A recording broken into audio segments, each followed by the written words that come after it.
Most IMP है आप लोगों के लिए, 3 मार्क्स में पूछा जाता। अब हम एक न्यूमेरिकल सॉल्व करते हैं जिससे आप लोगों को आइडिया आ जाएगा कि इलेक्ट्रिसिटी बिल कैसे कैलकुलेट किया जाता है। क्या बात है सर, क्या बात है सर, क्या बात। हेलो बच्चों, welcome to your favourite channel science की पाठशाला, जहां पे हम साइंस के experiments, theoretical concepts and numericals को डिस्कस करते हैं। आज के इस लेक्चर में हम चैप्टर नंबर 11 इलेक्ट्रिसिटी का पार्ट 3 डिस्कस करने वाले हैं। इससे पहले पार्ट 2 में मैंने आप लोगों को Ohm's law, parallel combination of resistances और उसके न्यूमेरिकल्स करवाए थे। अगर वो वीडियो आपने मिस तो उसकी लिंक नीचे डिस्क्रिप्शन में मिल जाएगी, आप वहां जाके उसको देख सकते हैं। इस पार्ट 3 के अंदर हम series combination of resistances, heating effect of electric current, electric power, commercial unit of energy और उसके न्यूमेरिकल्स डिस्कस करने वाले हैं। नेक्स्ट वीडियो के अंदर मैं डेडिकेटेड न्यूमेरिकल्स आप लोगों को सिखाने वाला हूं, तो वो वीडियो आप मिस मत करना। अब हम स्टार्ट करते हैं सीरीज कॉम्बिनेशन ऑफ रेजिस्टेंसेस क्या होता है। मान लो हमारे पास 3 रेजिस्टेंसेस है, R1, R2 और R3। उसको हमने एक सिंगल लाइन में कनेक्ट कर दिया है, तो उसको कहा जाता है सीरीज कॉम्बिनेशन। ये रेजिस्टेंसेस को तुम हम अप्लायंसेस मान लो कि मान लो टीवी है, एसी है और बल्ब है, ठीक है। हमने इन तीनों को एक साथ कनेक्ट कर दिया है। अब यहाँ पे हमारे पास एक बैटरी कनेक्टेड होती है, एमीटर कनेक्टेड होता है जो मेजर करता है टोटल करंट कितना फ्लो होने वाला है। अब ऑब्वियसली आपको पता होना चाहिए कि टीवी, एसी और बल्ब तीनों कभी भी सेम अमाउंट में एनर्जी नहीं लेते। आपको पता होगा कि सबसे ज्यादा एनर्जी जो है वो एसी लेगा, फिर सेकंड नंबर पे जो एनर्जी है वो टीवी लेगा और सबसे कम एनर्जी पे वर्क करता है हमारा बल्ब। तो यहाँ पे जो बैटरी का टोटल पोटेंशियल डिफरेंस है वो 3 पार्ट में डिवाइड हो जाता है। यहाँ पे टीवी पे जो पोटेंशियल डिफरेंस बनता है उसको V1 कहते हैं, R2 पे जो पोटेंशियल डिफरेंस बना उसको V2 कहेंगे, R3 पे जो पोटेंशियल डिफरेंस बना उसको V3 कहेंगे। लेकिन तीनों के तीनों कनेक्टेड है सीरीज में। इसका मतलब क्या हुआ कि करंट को जाने के लिए सिर्फ एक ही पाथ मिला है। इसकी वजह से यहाँ पे करंट जो है वो हमेशा कांस्टेंट रहता है। ये पार्ट आप लोगों को याद रखना है, current always remains constant in series connection. लेकिन एनर्जी डिवाइड हो जाती है, इसका मतलब पोटेंशियल डिफरेंस डिवाइड हो जाता है। V is equal to V1 plus V2 plus V3 बन जाता है। दैट मीन्स अगर हम ओम्स लॉ का यूज करें तो यहाँ पे I इंटू आर इक्विवेलेंट लिखना पड़ेगा। R इक्विवेलेंट का मतलब होता है इन तीनों का total resistance. That will be equal to I into R1, I into R2 and I into R3। अगर हम यहां से I को कॉमन निकाल ले तो ये I और ये I कैंसिल हो जाएंगे, तो R इक्विवेलेंट मिलेगा R1 plus R2 plus R3। इसका मतलब क्या हुआ, मान लो कि ये रेजिस्टेंस 2 ओम था, ये 5 ओम था और ये 10 ओम था, तो तीनों मिलकर कितना देंगे रेजिस्टेंसेस, 17 ओम जितना। सो इतना सिंपल कैलकुलेशन इसका होता है। मान लो हमें आइडेंटिकल रेजिस्टेंस दिए हैं, n आइडेंटिकल रेजिस्टेंसेस। इसका मतलब क्या हुआ कि जितने भी रेजिस्टेंसेस कनेक्टेड है उसकी सेम वैल्यू है। मान लो 4 ओम, 4 ओम, 4 ओम और 4 ओम। सिंपल है, इसको तुम ऐड करोगे तो आंसर मिल जाएगा। इसके अलावा एक और शॉर्टकट फॉर्मूला बना है NR। NR का मतलब क्या हुआ, कितने हमारे पास रेजिस्टेंसेस है, 4 रेजिस्टेंस है और एक रेजिस्टेंस की वैल्यू क्या है 4, तो आंसर क्या आएगा 16। तो डायरेक्टली ऐड करके भी निकाल सकते हो और ये फॉर्मूला यूज करके भी निकाल सकते हो। नेक्स्ट इंपॉर्टेंट टॉपिक है हमारा heating effect of electric current. सबसे पहले हम ये जानते हैं कि हीट क्यों प्रोड्यूस होती है। आप लोगों ने नोटिस किया होगा कि मान लो कि आप बहुत ज्यादा टाइम तक मोबाइल फोन को यूज करते हो तो उसका टेम्परेचर राइज हो जाता है, बिकॉज वहां पे हीट प्रोड्यूस होती है। सेम केस होता है सारे अप्लायंसेस के लिए। अगर आपने कंटिन्यूसली बल्ब को ऑन रखा है, कंटिन्यूसली टीवी देखते हो या तो कंटिन्यूसली घर पे रेफ्रिजरेटर ऑन रहता है, तो उस केस में वहां पे हीट प्रोड्यूस होती है। ये एक कॉमन फेनोमेना है जो हम डे टू डे लाइफ में रोज ऑब्जर्व करते हैं। अब हम जानते हैं कि हीट क्यों प्रोड्यूस होती है। हमें यहाँ पे पता है कि करंट का मतलब होता है फ्लो ऑफ चार्जेस और वहां पे इलेक्ट्रॉन्स फ्लो होते हैं। जब भी इलेक्ट्रॉन्स फ्लो करेंगे तो वो एक सिंगल लाइन में फ्लो नहीं करते, एक स्ट्रेट लाइन में कभी भी वो फ्लो नहीं करते, उनके बीच में कंटिन्यूसली चलता रहता है कोलिजन। अब कोलिजन की वजह से वहां पे प्रोड्यूस होती है हीट, मतलब कि वहां पे जो है उसको कहा जाता है heating effect of electric current. इस चीज का जो डेरिवेशन है वो जूल नाम के साइंटिस्ट ने किया था, इसलिए इसको कहा जाता है जूल्स लॉ ऑफ हीटिंग। ये आपको डेरिवेशन पूछा जा सकता है 3 मार्क्स के अंदर। आपको यहाँ पे टोटल 3 फॉर्मूला से डिराइव करने हैं। ये आइडेंटिफाई करना है कि कितनी हीट वहां पे प्रोड्यूस होती है जब करंट फ्लो होता है किसी भी कंडक्टर पे से।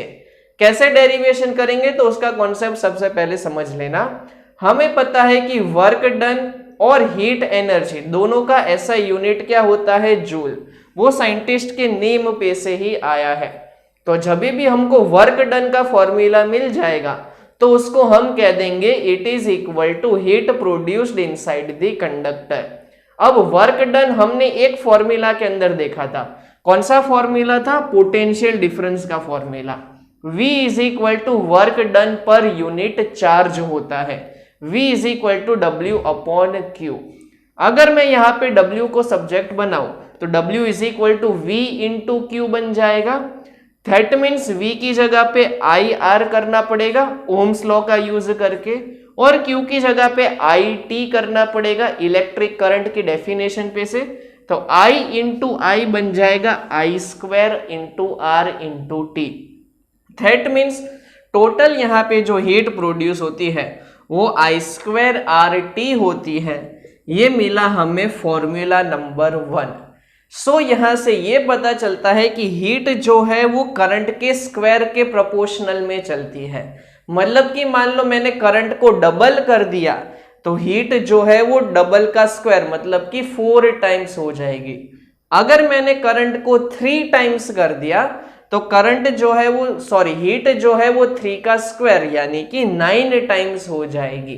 तो ये एक इंपॉर्टेंट कंक्लूजन हमें यहां से मिलता है। अब मान लो कि अगेन मैं ओम्स लॉ यूज करूं और I की जगह पे V अपॉन R कर दो और उसको मैं I की जगह पे सब्स्टिट्यूट कर दूं तो वो बन जाता है V square upon R square into RT। एक R से ये एक R कैंसिल हो जाएगा तो हमें मिलेगा V square by R into T। इसका मतलब ये हुआ कि वोल्टेज के साथ भी इसका रिलेशन कैसा हो गया, स्क्वायर के फॉर्म में हो गया। जितना ज्यादा वोल्टेज इंक्रीज करोगे उसके स्क्वायर के फॉर्म में यहाँ पे पोटेंशियल हीट एनर्जी जो है वो इंक्रीज होती है।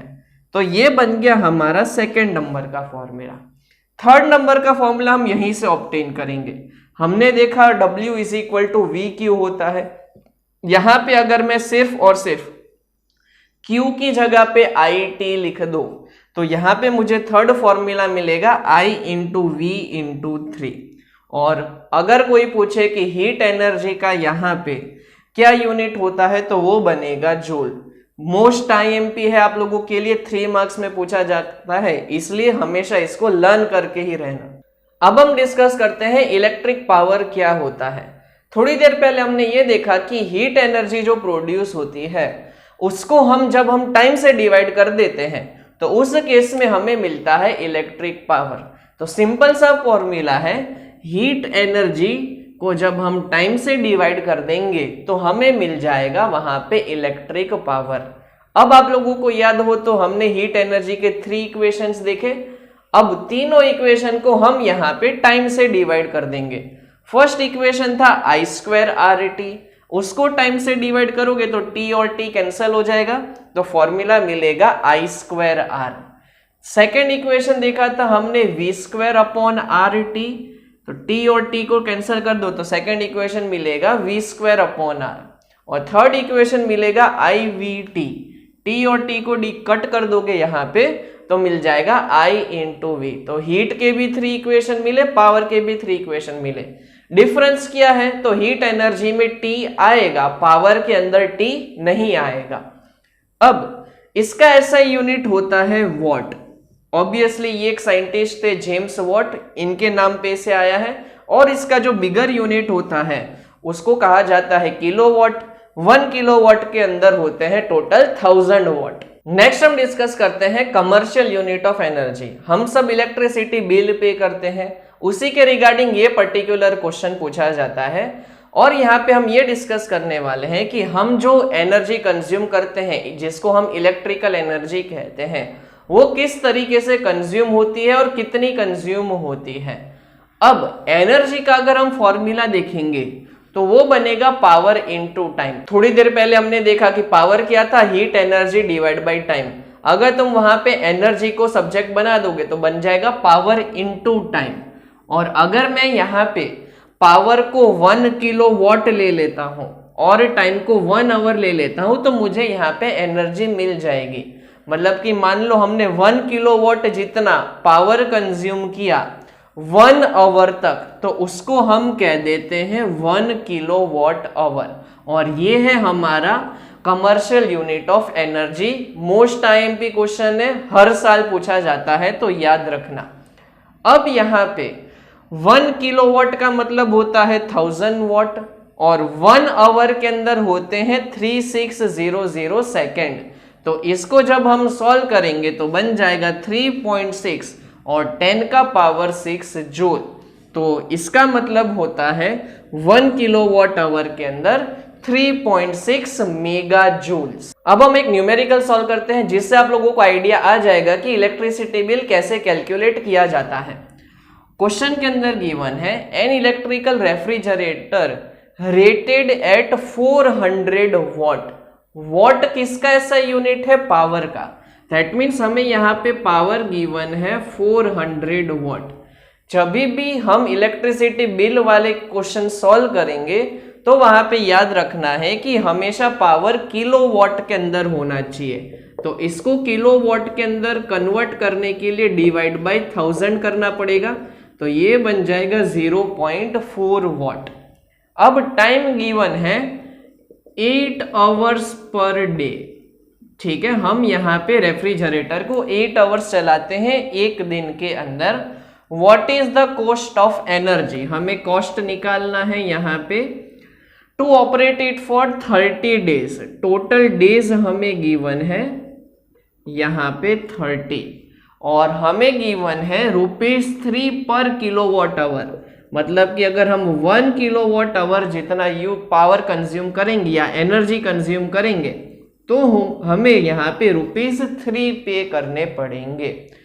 सबसे पहले जब भी ऐसे टाइप का क्वेश्चन मिलता है तो हमें ये यहाँ पे फाइंड करना है कि हमने टोटल कितनी एनर्जी कंज्यूम की। तो एनर्जी का फॉर्मूला बनता है पावर इनटू टाइम। पावर कितना गिवन है हमें? तो यहाँ पे 0.4 जितना। कितना टाइम हम कंज्यूम कर रहे हैं? तो यहाँ पे 8 आवर्स जितना कंज्यूम कर रहे हैं। हमेशा हमें एनर्जी जो है वो किलोवाट आवर में ही निकालनी है। तो यहाँ पे हमने इसको 0.4 किलोवाट आवर, सॉरी हमने किलोवाट फाइंड कर लिया। अब यहाँ पे देखेंगे तो 8 आवर्स हैं, लेकिन कितने डेज के लिए? तो 30 डेज के लिए। ये हमें यहाँ पे पता चला। तो 4 × 8 × 30 और नीचे मैंने लिख दिया यहाँ पे 10। तो 0 और 0 यहाँ पे हो जाएंगे कैंसल। 4 × 3 करोगे तो 12, 12 × 8 करोगे तो 96। मतलब कि हमें यहाँ पे पता चला कि हमने 96 किलोवाट आवर जितना एनर्जी कंज्यूम किया है। तो यहाँ पे देखो हमें क्या पता था, क्वेश्चन के अंदर गिवन था कि 1 किलोवाट आवर के अंदर ₹3 मिलते हैं। तो 96 किलोवाट आवर जब हम कंज्यूम करेंगे यहाँ पे तो कितना हमें पे करना पड़ेगा, वो अगर हमें निकालना है तो सिंपली 96 को यहाँ पे तुम 3 से मल्टीप्लाई कर दो। तो यहाँ पे इसको सॉल्व करोगे तो 6 × 3 18, 27 + 1 करोगे तो 28। मतलब कि तुम्हें ₹288 पे करने पड़ेंगे यहाँ पे अगर तुम यहाँ पे रेफ्रिजरेटर को यूज करते हो। क्वेश्चन नंबर 2 सॉल्व करते हैं। 100 जूल ऑफ हीट, मतलब कि हमें H की वैल्यू गिवन है 100 joule, is produced each second. Each second का मतलब हमें टाइम गिवन है 1 second in 4 ohm resistance. R की वैल्यू हमें गिवन है 4 ohm. Find the potential difference V। चलो अब आपको पता होना चाहिए कि हीट एनर्जी, वोल्टेज, टाइम और रेजिस्टेंस, ये चारों चीजें कौन से फॉर्मूला के अंदर आती थी। तो H का फॉर्मूला था V²/R इंटू टी। तो V² को अगर तुम सब्जेक्ट बनाओगे तो H एज इट इज रहेगा, R यहाँ पे जाके मल्टीप्लाई में चला जाएगा और टाइम यहाँ पे आ जाएगा डिवाइड में। और V को सब्जेक्ट बनाओगे तो स्क्वायर रूट आ जाएगा यहाँ पे H, R और T। तो इसको सॉल्व करने के लिए H की वैल्यू 100 गिवन है, R की वैल्यू 4 गिवन है और यहाँ पे टाइम गिवन है T। सो इस केस में जब हम V निकालेंगे तो 100 का स्क्वायर रूट 10 होता है, 4 का स्क्वायर रूट 2 होता है, तो पोटेंशियल डिफरेंस हमें मिल जाएगा 20 वोल्ट। आई होप आपको सब कुछ परफेक्टली समझ में आ गया होगा। नेक्स्ट वीडियो के अंदर हम इसके न्यूमेरिकल्स जो डिफिकल्ट लेवल के हैं वो हम डिस्कस करने वाले हैं। अब हम मिलेंगे नेक्स्ट वीडियो में। ये वीडियो पसंद आया तो इसको लाइक कर देना, कमेंट कर देना और अपने फ्रेंड्स और फैमिली में इसको शेयर कर देना। Goodbye and have fun. खत्म, bye bye, tata, goodbye, गया।